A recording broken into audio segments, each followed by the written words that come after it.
আসসালামু আলাইকুম। আমি তনুজার রান্নাঘরে আপনাদের আরও একবার স্বাগত জানাই।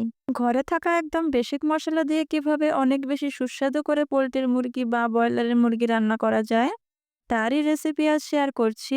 আর সেই সাথে পুরো ভিডিও জুড়ে চেষ্টা করেছি মাংস রান্নাটা যেন পারফেক্ট হয়, সেই জন্য ছোট ছোট টিপস দিতে। আশা করছি আপনাদের কাছে ভালো লাগবে। এখানে একটা পোল্ট্রির মুরগির পা, চামড়া, মাথা এগুলোকে ফেলে ১ কেজি পরিমাণে নিয়েছি।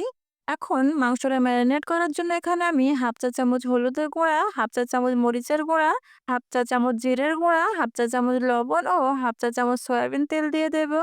এখন এই সবগুলো উপকরণ খুব ভালোভাবে মাংসের সঙ্গে মিশিয়ে তারপর ১০-১৫ মিনিটের জন্য আমি ম্যারিনেট করে রাখবো। এখন কড়াইতে হাফ কাপ পরিমাণ সরিষার তেল দিয়ে দেব। তেলটা ভালোভাবে গরম হয়ে গেলে দিয়ে দেবো এর মধ্যে এক এক করে মাংসের পিস। মাংসগুলো এখানে এক পিঠ হালকা হালকা কালার ধরে গেলে উল্টিয়ে দেব।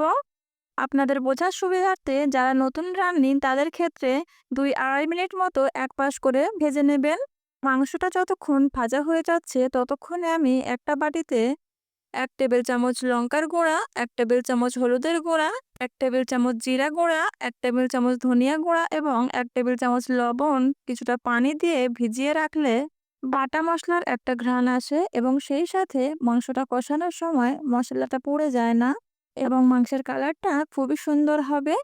আর এভাবে রান্না করে নিলে মাংসের ভেতরে পর্যন্ত মশলা ঢুকবে এবং সেই সাথে খুবই সফট হবে, কোনো গন্ধ থাকবে না এবং অসম্ভব টেস্টি হবে। মাংসগুলো আমার ভাজা হয়ে গেছে, উঠিয়ে নেব এবং সেই তেলের মধ্যেই দিয়ে দেবো কিছু গোটা গরম মশলা যেমন তেজপাতা, দালচিনি, এলাচ, লবঙ্গ ও ২ টো স্টার। দিয়ে দেবো হাফ কাপ পরিমাণ পেঁয়াজ কুচি। পেঁয়াজগুলো একটু সময় ধরে ভেজে নেব। যখন পেঁয়াজের কালারটা চেঞ্জ হয়ে আসবে ওই পর্যায়ে দিয়ে দেবো ১ কাপের ৪ ভাগের ১ ভাগ আদা রসুন বাটা।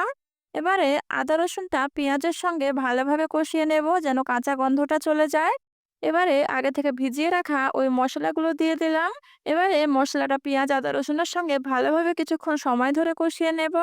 মশলাটা ভালোভাবে কষানো হয়ে গেছে, এই পর্যায়ে আগে থেকে ভেজে রাখা মাংসগুলো দিয়ে আবারও ভালো করে কষিয়ে নেব। মাংসটা যত ভালোভাবে কষানো হবে ততই খেতে টেস্ট হবে। মাংসটা আমার ভালোভাবে কষানো হয়ে গিয়েছে, এই পর্যায়ে ৪ কাপ মতো ফুটন্ত গরম পানি দিয়ে দেব। পুরো রান্নাটাই আমি একদম কম আঁচে করেছি। এই পর্যায়ে মাংসটা হাই হিটে রান্না করলে বড়জোর ১৫ মিনিট সময় লাগবে, কিন্তু মাংসটা আমি স্লো আঁচে ৩০ মিনিট মতো রান্না করে নিয়েছি। এতে করে মাংসটা খুবই সফট হবে। মাংস রান্নাটা আমার হয়ে গেছে, গ্যাসের ফ্লেমটা বন্ধ করে ঢাকা দিয়ে তেল ছেড়ে দেওয়া পর্যন্ত অপেক্ষা করব। শুরু থেকে শেষ পর্যন্ত আমি যেভাবে রান্না করে নিয়েছি, পুরো প্রসেসটা আপনি যদি সঠিকভাবে মেনটেন করতে পারেন, আশা করছি এভাবে রান্না করলে ইনশাল্লাহ বারবার রান্না করবেন। আমার এই ভিডিওটা আপনাদের যদি ভালো লেগে থাকে, ভিডিওতে একটা লাইক দিয়ে চ্যানেলটিকে সাবস্ক্রাইব করে রাখতে পারেন। ভিডিওটা যদি ফেসবুক থেকে দেখেন, পেজটিকে ফলো দিয়ে পাশে থাকবেন। আল্লাহ হাফেজ।